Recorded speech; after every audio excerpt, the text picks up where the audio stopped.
What's up, everybody? Long time no see. I have not posted in a few days because I have been traveling.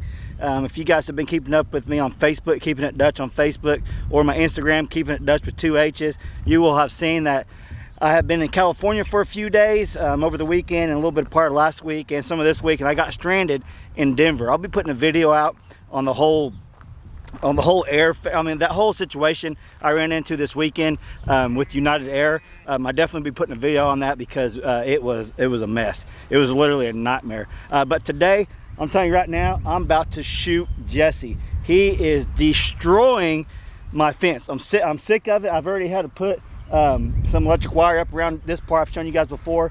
He actually got out just a little bit ago, jumped over the fence that he's pushing down. So let me show you some of this. It is driving me nuts. He does have a butcher date for next month, like in 3 weeks, but he is just destroying my fence. I've never raised a steer inside a big pen like this without barbed wire. That's one thing I suggest. If you're gonna raise a steer, make sure you have barbed wire strands across the fence because they push it down like crazy. This wasn't an issue until he got about, what, 1,100 pounds, and then he just started reaching over trying to get the grass on the other side of the fence, and he is just making a mess of things. I'm gonna have to replace so much fence because of him, right there, because of him. But you know, you can say it's my fault. I should have had some barbed wire, but I never raised one in a pen like this. The last few that we raised were inside a little corral type setup. It was actually just a holding pen that was just the right size for a butcher steer. But Jessie, come give him some free range, and they're going to town. Look at these sheep, they're going to town. Look at them. This grass has been able to come up a little bit. I got weeds in here. I wish they would eat those. The grass has been able to replenish itself because they've been in over that other acre lot. So they're getting nice grass on both sides now. And these ewes are looking good. These white ones I got last year are shedding awesome. But Jessie, sorry, buddy. I'm telling you, I've had so many people tell me I'm not gonna eat Jessie. I'm telling you right now, boom, Jessie's going to freezer camp in about 3 weeks. I cannot, this is crazy. I'll walk down here and I'll show you what he did down on the other side of the fence and what I'm gonna do to try to prevent him from doing it again. And we'll go walk down there and look at it after. I'm gonna try to pull this up too.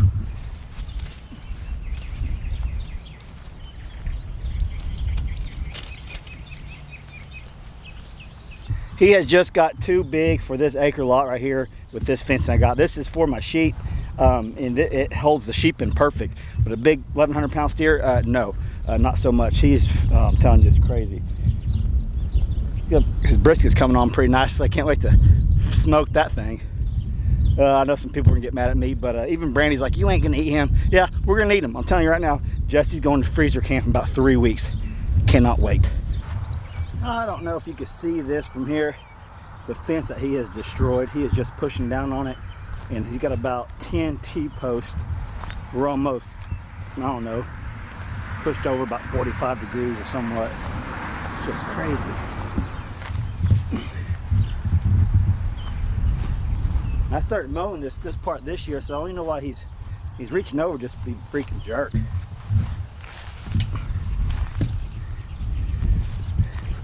And you can see that he jumped over here earlier, right in here.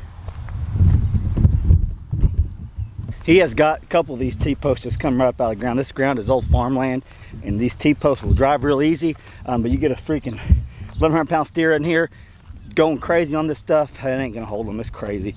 You know, my buddy Daniel, he built him a heck of a fence, him and his brother.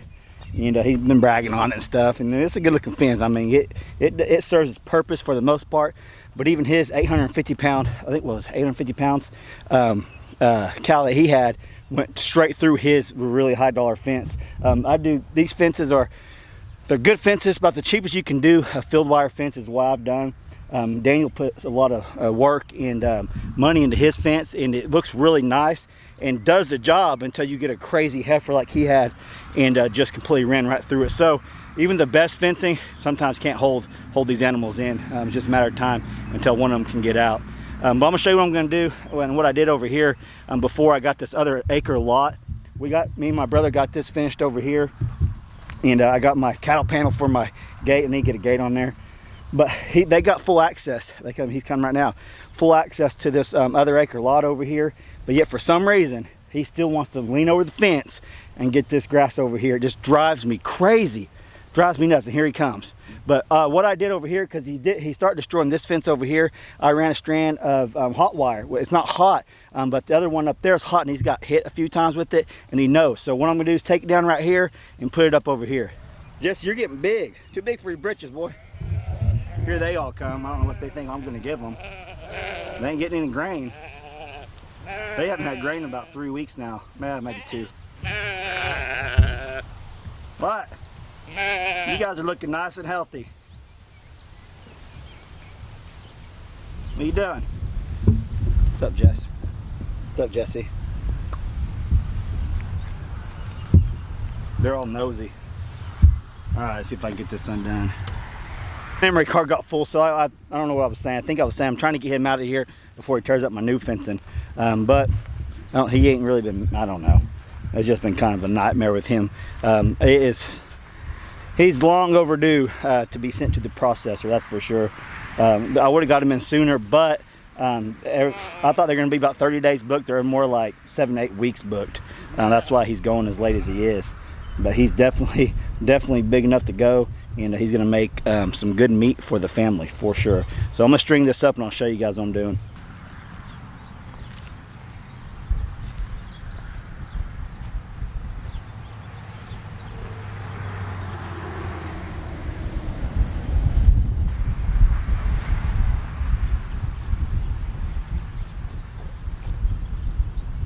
Okay, I got this strung up. I'll show you just in the spot that he's been jacking with, that he has messed up. Here he comes again to investigate what's going on. This should hold him back. I think he's smart enough to know that that could shock him, and he may not see, he may not push down on it. It's worked so far on the rest of the fence I had over here. Once I put that up, he completely stayed away from it. So that's what I'm hoping for with this right here. So that's all I did, strung it up all the way down. All the way down there to the damaged part of the fence. If I had enough, I'd just go ahead and do the whole thing, but I don't. Yep, so Jesse is almost out of here. And I know a lot of you guys, well, y'all might be a little upset about that, but most of y'all realize that's exactly what we do out here on my homestead, on my little hobby farm I got going on, is that we raise our own meat for the processor. Had a phone call. Yeah, we raise our own meat for the freezer camp. So that's what we're doing with Jesse. I've made that very clear from the very beginning. A lot of y'all have kind of come to like Jesse, but I haven't showed him a whole lot here in the last couple of months because I know a lot of y'all are getting attached to him. So I'm kind of trying to wean you off of Jesse. He's had a really good life over the last 1.5 years out here on our place, and I think you guys realize that. So probably, I said earlier 2 or 3 weeks. It's been at least, I think it's going on 3 weeks now that I haven't even grained him because I've been letting him just go on grass because I had a butcher date. I don't know if that's gonna make a difference on the meat quality, taste. I'm gonna go for it though. Last month and a half, he's gonna be straight grass fed. So we'll see how that tastes. Hopefully it tastes really good. I got something going on over here. Let's see what's going on. Matt, what are you doing, Steve? Steve, you gonna miss Jesse? Huh? You two just fight non-stop. What are you doing, buddy? Oh, that's what it was. She was going. What?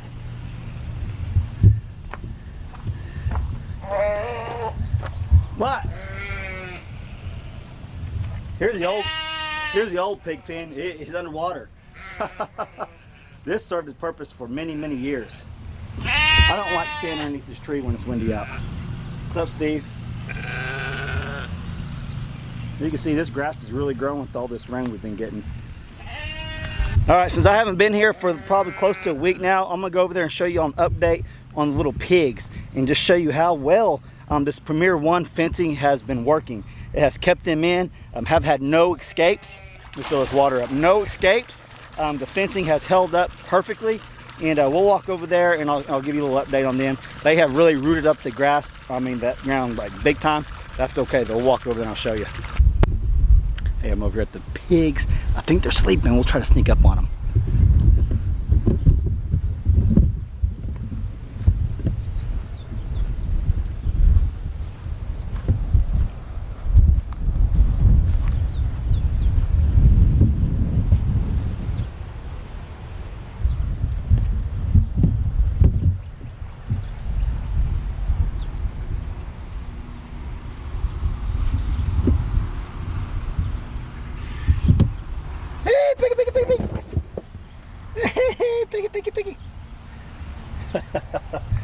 y'all doing?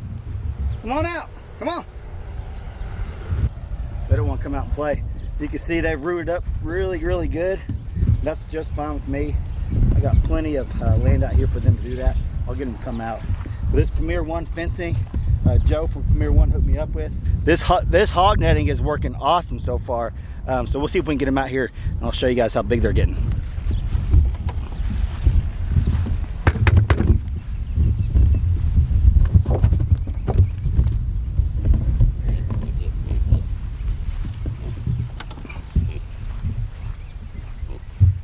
What y'all doing? Huh? What y'all doing? Really?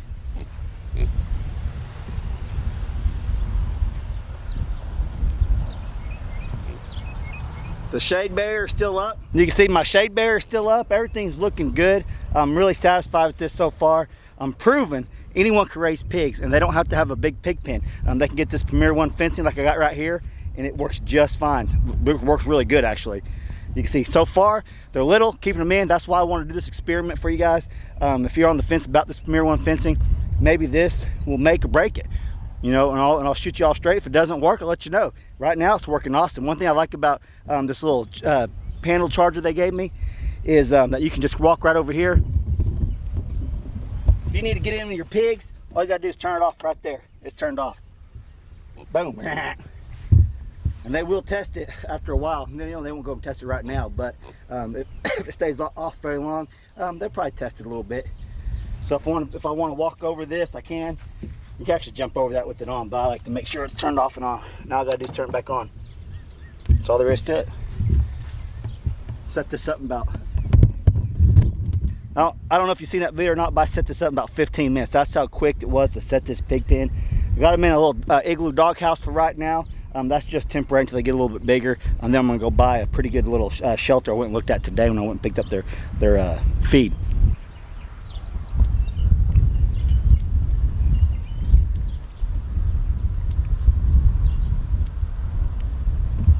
All right, I think that's all I got for you guys right now.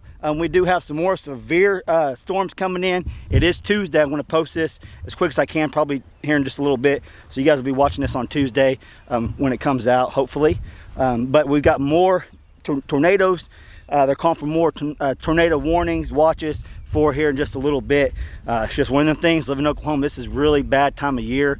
This is one of the worst years I've ever seen. Worst flooding, the worst tornadoes this early on in the season. It's been crazy. And I was worried to death because while I was gone to California, there was actually several tornadoes just right across the lake in front of our house. One hit the town over there, right on the outskirts of the town. Another one hit Oklahoma City. It's just been a mess. We've had flooding all over the place, and my kids and wife and other family members had to get into the bunker while I was gone. I actually had to call Brandy, I think Saturday night, because I was getting text messages like crazy. Hey, you guys, a lot of my friends didn't know I was gone. They said, are you in the shelter? There was a tornado just went through Tulsa. It's coming towards Pryor, and I had to call and wake Brandy up like 1 in the morning. It was 11 my time. So hey, you need to get in the bunker. They didn't even know there were severe storms coming. Caught a lot of people off guard. So thankfully I was able to get a hold of her, took the girls down the bunker. The storm passed and it was all clear. That storm actually produced, like I said, a tornado just like 2 miles across the lake over there. It's just crazy. You just never know. Even though they call for warnings, it doesn't look like it. You still got to be on your toes and be aware, because a tornado could just pop up like that anytime when we got the severe storms coming. So I'm gonna get off here. Hope you guys liked the little update, and we are getting ready. Jessie's going to freezer camp in about 3 weeks, so that's how it is, guys. Thanks for watching. Catch you on next video.